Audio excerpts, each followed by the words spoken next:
প্রায় ৩ দশক পর অবশেষে পুনরায় চালু হতে যাচ্ছে আগরতলা শিলচর বিমান পরিষেবা। আগামী ২৮শে অক্টোবর থেকে এই রুটে ১৮০ আসনের এয়ারবাস চালু করতে চলেছে বেসরকারি বিমান পরিষেবা প্রদানকারী সংস্থা ইন্ডিগো। প্রথম পর্যায়ে সপ্তাহে দুদিন অর্থাৎ মঙ্গলবার ও শুক্রবার এই রুটে চলাচল করবে বিমান। ইতিমধ্যে শুরু হয়েছে টিকিট বুকিং, যেখানে ভাড়া শুরু হয়েছে ন্যূনতম ২,৪০০ টাকা। আগরতলা থেকে বিমানটি বেলা ১:৪০ রওনা হয়ে ২:১৫ পৌঁছবে শিলচরে। ফিরতি বিমানটি শিলচর থেকে বেলা ২:৪৫ যাত্রা শুরু করে ৩:৪০ অবতরণ করবে আগরতলায়। উল্লেখযোগ্য বিষয়, শিলচরে যাওয়ার আগে বিমানটি বেঙ্গালুরু থেকে সরাসরি এসে পৌঁছবে আগরতলায়। ফেরার পথে বেঙ্গালুরুর উদ্দেশ্যে আগরতলা ত্যাগ করবে বিমানটি। ৯০-এর দশকে এই রুটে বিমান পরিষেবা বন্ধ করে ইন্ডিয়ান এয়ারলাইন্স।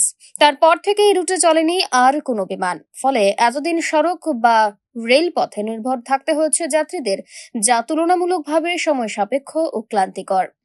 নতুন এই পরিষেবা চালু হলে বাড়তি সুবিধা পাবেন সংশ্লিষ্ট যাত্রীরা।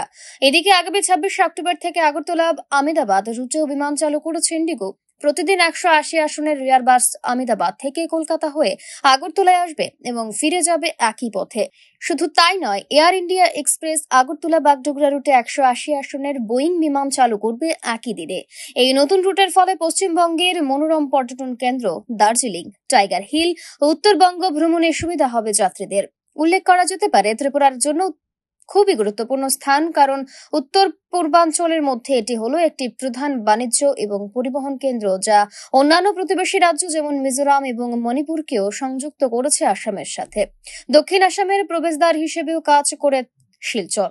নতুন করে শুরু হতে যাওয়া বিমান পরিষেবা শুধু যাত্রীদের সুবিধায় বাড়াবে না, বরং এই দুই রাজ্যের সামাজিক ও অর্থনৈতিক সম্পর্ক আরও মজবুত করবে বলে সাধারণ মানুষের প্রত্যাশা। Bureau report, news now.